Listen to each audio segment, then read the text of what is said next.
Recepción. Ambiente de sospecha. Soy una mujer ignorante, débil y frágil, pero sé muy bien que lo que digo lo he recibido por revelación de aquel que es el soberano maestro. Pero debo pensar que por ser mujer no debería hablaros de la bondad de Dios cuando vi al mismo tiempo que Él quiere que su bondad se conozca. Por razones que desconozco, y además que desconocemos, las palabras anteriores no aparecen en el texto largo de las visiones. Algo es que debió suceder en ese lapso de tiempo, y por otra parte, y gracias a testimonios de sus contemporáneos, sabemos que en la vida de Juliana, esta fue una mujer admirada y respetada por su sabiduría, pero a diferencia de lo sucedido en otros escritos de la época, su obra desapareció pronto de la circulación y su recuerdo se pierde en los siglos inmediatamente posteriores. Tan solo existen 4 manuscritos, uno del siglo XV. Ese es el manuscrito de Amherst, que corresponde al texto breve de las visiones. En adelante, siempre será conocido como el texto breve.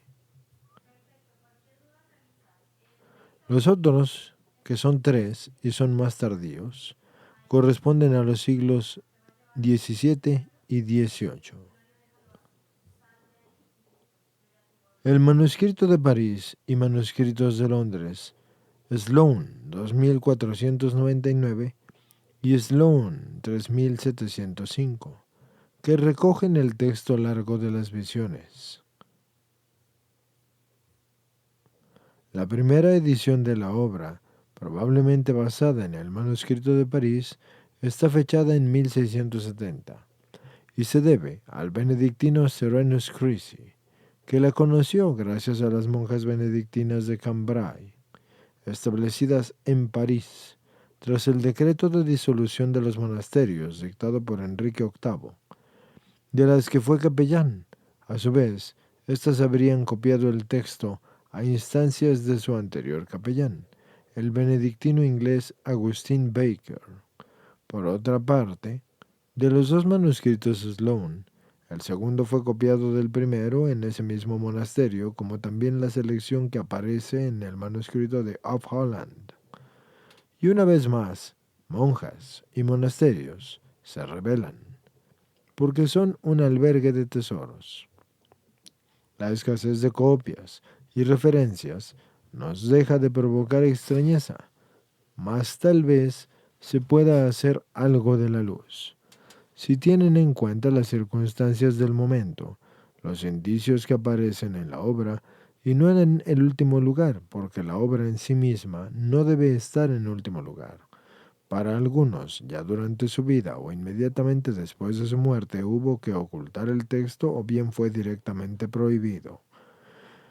Para otros, simplemente se trata de que no despertó suficiente interés y en cualquier caso la lectura detenida de las visiones sugiere que la obra, y por tanto Juliana, pudo haber sido considerada peligrosa, y eso daba una posibilidad no baladí en aquellos tiempos.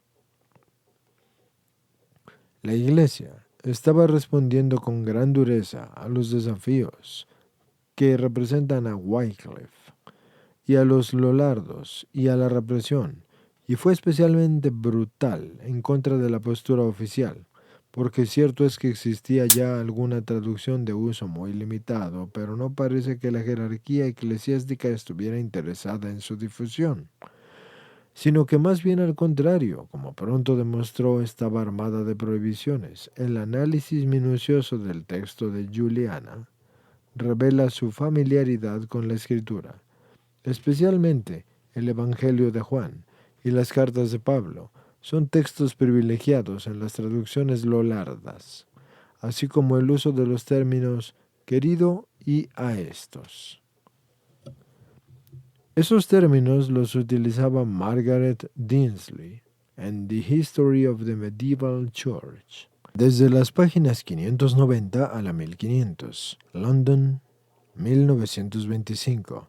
The Lollard Bible, Cambridge, 1920. Si bien no es este el único indicio categórico, pero más importantes son los contenidos de su obra y el que siendo mujer se atreviese a escribir libremente cuando no se reconocía ese derecho a su género. Afirma que no vio ni el infierno ni el purgatorio, y la doctrina hacía especial hincapié así en estas llamadas verdades.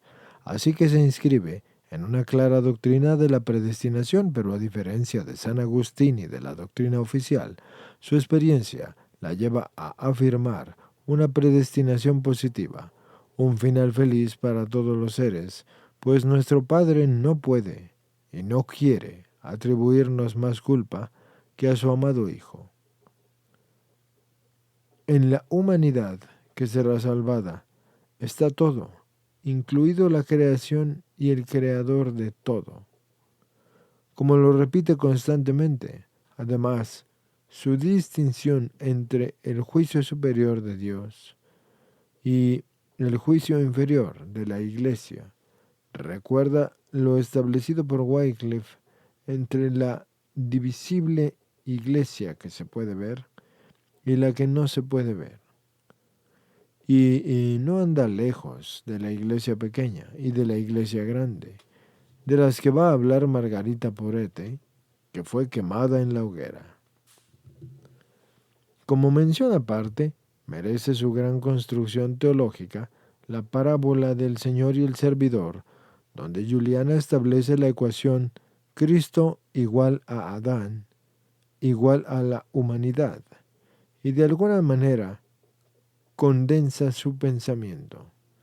El sueño igualitario que subyace en ese algo faltará en la figura del servidor, de la honda raigambre bíblica, y eso resuena como el Piers Plowman, el personaje de Lackland, que más allá de las intenciones de su autor, adquiere los levantamientos populares de 1381. Un carácter netamente subversivo, el del justiciero. En realidad es la misma perspectiva de Juliana y el hecho de que se es mujer. Lo que casi necesariamente había de resultar sospechoso a una iglesia que en aquellos años no duda en afirmar. La sacrosanta iglesia romana y todo lo que conlleva firmemente cree, profesa y predica que nadie que no esté dentro de la Iglesia Católica, y no solo los paganos, sino también los judíos o herejes y cismáticos, puede hacerse partícipe de la vida del diablo, la vida eterna en sí misma, porque irá al fuego eterno que está aparejado para el diablo y sus ángeles. Mateo 25, versículo 41. Esto pasará a no ser que antes de su muerte se uniere con ella y que estime tanto el precio de la unidad en el cuerpo de la iglesia, que sólo a quienes en él permanecen les aprovecha para su salvación, y los sacramentos se producen como premios eternos, los ayunos, las limosnas.